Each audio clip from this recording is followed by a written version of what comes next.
The day of hope I stood beside the elevated stage, hidden by a thick black curtain. I looked at the eager citizens who awaited my presence. My stomach turned, my face went pale. I had to do this, I had no other choice. My escort led me up the steps to the stage and I watched as the crowd went silent, everybody staring intensely at me. I adjusted the microphone to my mouth, cleared my throat, and began. The bus ride home from my secondary school was the same every day. I walked up the steep steps, and slowly walked towards the back, to my designated seat. I slid over to the window, and waited for her to join me. The younger girl had short blonde hair, green eyes, and freckles. She came towards me, and smiled. I turned to look out the window. The 20-minute drive was always full of loud children talking, girls gossiping, and boys talking about Cristiano Ronaldo. As I sat there, I wished to be back at school. The laid-back atmosphere was intensely desirable. The girl beside me happily got off the bus, excited to get home to her family. I lifted my bag from the ground to the empty part of the seat beside me. The driver called out for some kids to sit down, and we turned onto my street. Knowing my stop was coming soon, I threw my bag on my back, and took a deep, steady breath. The bus came to a rough stop, and I slowly walked to the front. I thanked the driver, then went down the stairs and onto the grass laid in front of my house. I saw the familiar stone path, the dying garden, and walked to the front door. My hand shakily turned the door knob, but it was locked. I knocked quietly twice, with no response. After a pause, I knocked louder. The door was aggressively flung open by my father, and a whiff of smoke and alcohol engulfed my nose. He had an overgrown beard, messy hair, and a cigarette hanging out of his mouth. The bottom of his stomach stuck out between his stained white tank top and jeans. I couldn't remember the last time he changed out of that shirt. His dirty, yellow-tinted hands grabbed a tuft of my hair and yanked me into the house. His friends were sitting at the table and laughed at the sight of me. He smacked my face, and shoved me to the ground. I couldn't do this again. I got up and ran towards the stairs. Skipping 2 at a time, I heard him yell but couldn't make out what he said. Barging through the door of my room, I locked myself in. I heard him coming after me up the stairs, and I hid in my closet. It was silent for a few seconds. The door slowly creaked open, and his footsteps came closer to where I hid. He slowly opened the door, looked at me, and yelled, "You're gonna pay for that, you useless shit." His hand flew towards his belt line, and the belt slithered out of the loops. I yelled in agony at the first hit, tears now slipping from my eyes. I tried to push him away, begging him to stop, but it only angered him more.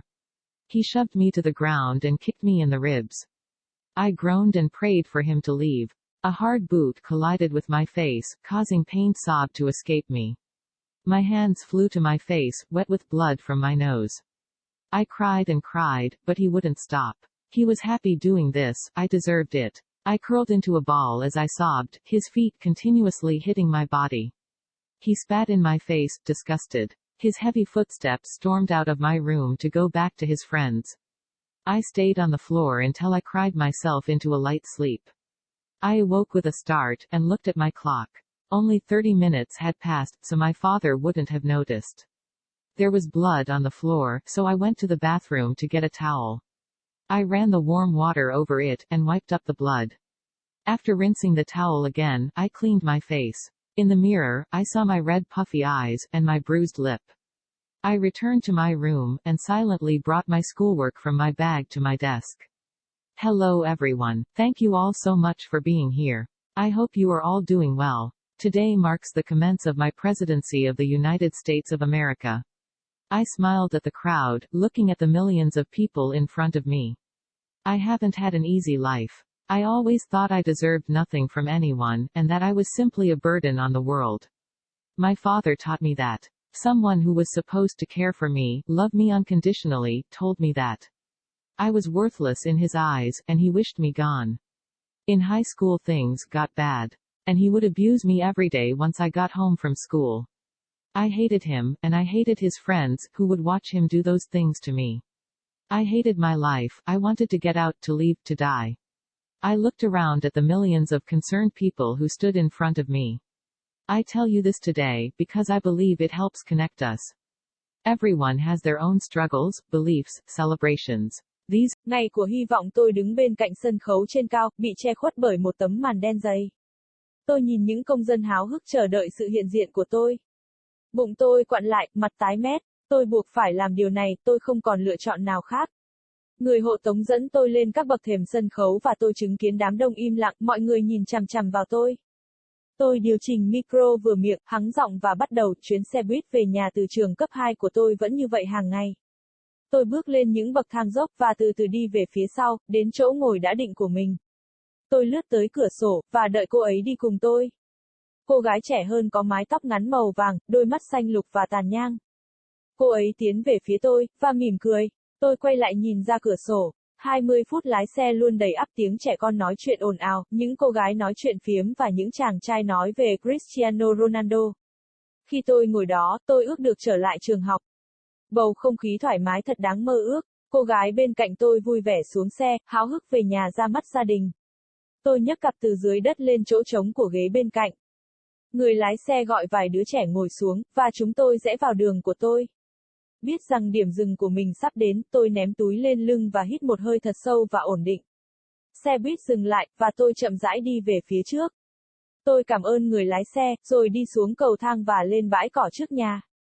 Tôi nhìn thấy con đường đá quen thuộc, khu vườn sắp tàn, và bước tới cửa trước. Tay tôi run rẩy vặn nắm đấm cửa, nhưng nó đã bị khóa.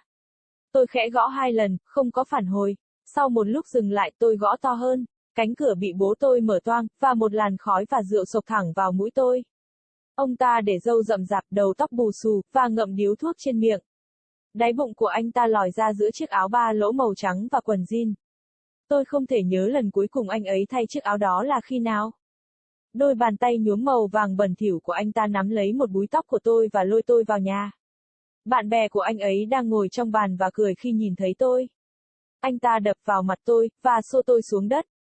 Tôi không thể làm điều này một lần nữa.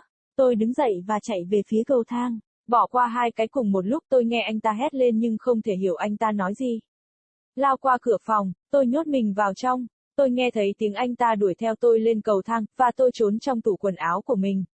Nó im lặng trong vài giây. Cánh cửa chậm rãi mở ra, và bước chân anh đến gần chỗ tôi trốn hơn. Anh ấy từ từ mở cửa, nhìn tôi và hét lên. Bạn sẽ trả tiền cho điều đó, đồ vô dụng. Tay anh đưa về phía dây thắt lưng của mình, và chiếc thắt lưng trượt ra khỏi vòng. Tôi hét lên trong đau đớn vì cú đánh đầu tiên, nước mắt bây giờ đã trào ra từ mắt tôi. Tôi cố gắng đẩy anh ta ra, cầu xin anh ta dừng lại, nhưng điều đó chỉ làm anh ta tức giận hơn. Anh ta xô tôi xuống đất và đá vào sườn tôi. Tôi rên rỉ và cầu nguyện cho anh ta ra đi. Một chiếc ủng cứng va vào mặt tôi, khiến tôi bật ra tiếng nức nở đau đớn. Tay bay lên mặt ướt đẫm máu mũi. Tôi đã khóc và khóc nhưng anh ấy sẽ không dừng lại. Anh ấy rất vui khi làm điều này, tôi xứng đáng với nó. Tôi cuộn tròn thành một quả bóng khi tôi khóc nức nở, chân anh ấy liên tục đập vào cơ thể tôi. Anh ta nhổ nước bọt vào mặt tôi, ghê tởm. Bước chân nặng nề của anh ấy xông ra khỏi phòng tôi để về với bạn bè của anh ấy.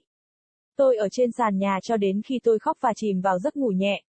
Tôi giật mình thức giấc và nhìn đồng hồ, mới 30 phút trôi qua, nên cha tôi sẽ không nhận ra.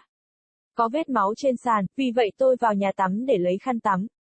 Tôi đổ nước ấm lên đó và lau vết máu. Xả khăn lần nữa, tôi lau mặt. Trong gương, tôi nhìn thấy đôi mắt sưng húp đỏ ngầu và đôi môi thâm tím. Tôi trở về phòng, âm thầm mang bài vở trong cặp lên bàn. Chào mọi người, cảm ơn tất cả các bạn rất nhiều vì đã ở đây. Tôi hy vọng tất cả các bạn đều làm tốt. Hôm nay đánh dấu sự bắt đầu của nhiệm kỳ Tổng thống hợp chủng quốc Hoa Kỳ của tôi mỉm cười với đám đông, nhìn hàng triệu người trước mặt. Tôi đã không có một cuộc sống dễ dàng. Tôi luôn nghĩ rằng tôi không đáng bị ai cả, và tôi chỉ đơn giản là gánh nặng của thế giới. Cha tôi đã dạy tôi điều đó. Một người đáng lẽ phải quan tâm, yêu thương tôi vô điều kiện, đã nói với tôi như vậy. Tôi thật vô dụng trong mắt anh ấy, và anh ấy ước gì tôi ra đi. Ở trường trung học mọi thứ trở nên tồi tệ, và anh ấy sẽ lạm dụng tôi hàng ngày khi tôi đi học về.